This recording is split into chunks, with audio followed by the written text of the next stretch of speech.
안녕하세요 everyone, this is Gia. Some people ask me how to make a perfect kimchi bokkeumbap, the kimchi stir-fried rice.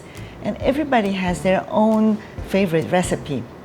If you keep or know a few tips to make it perfectly, you can't fail.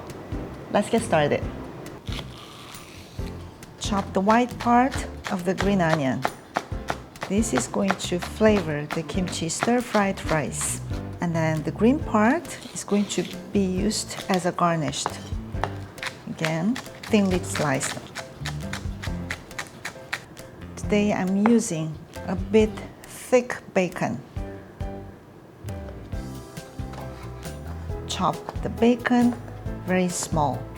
Spicy and a bit sour kimchi taste goes very well with bacon.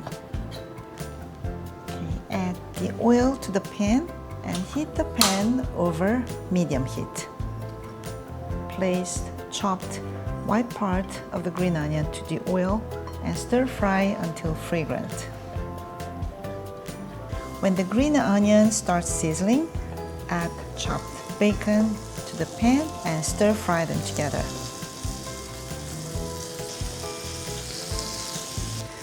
When the bacon and the green onion, see the color start to change to a little golden brown, then you want to add chopped kimchi to it.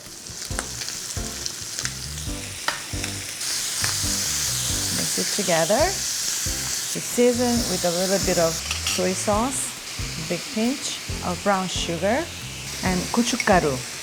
This is optional. If you want to look a little red or spicy, you can add it. If not, you can omit this process. Stir fry in a medium-low heat for about 3 minutes. Add leftover rice, cold rice to it, and mix thoroughly.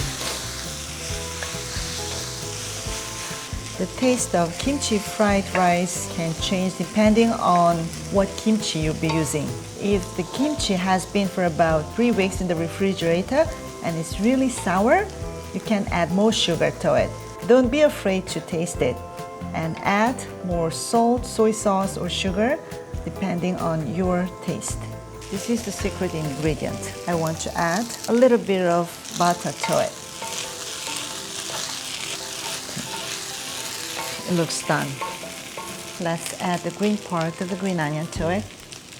Turn off the heat, and I'm going to set this aside. Prepare 2 small eggs or 1 large egg. Add a pinch of salt. Mix. I'm going to make a scrambled egg. Drizzle some oil to the pan. Wait until the pan is heated. Add the egg into the pan. Quickly make a little runny, soft scrambled egg.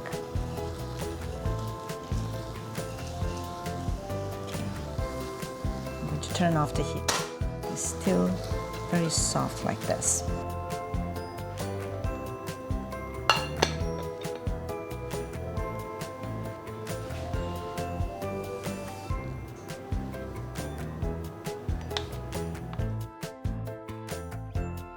This kimchi stir-fried rice recipe requires very few ingredients.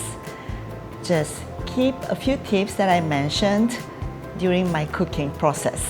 Thank you for watching. I'll meet you on my next video.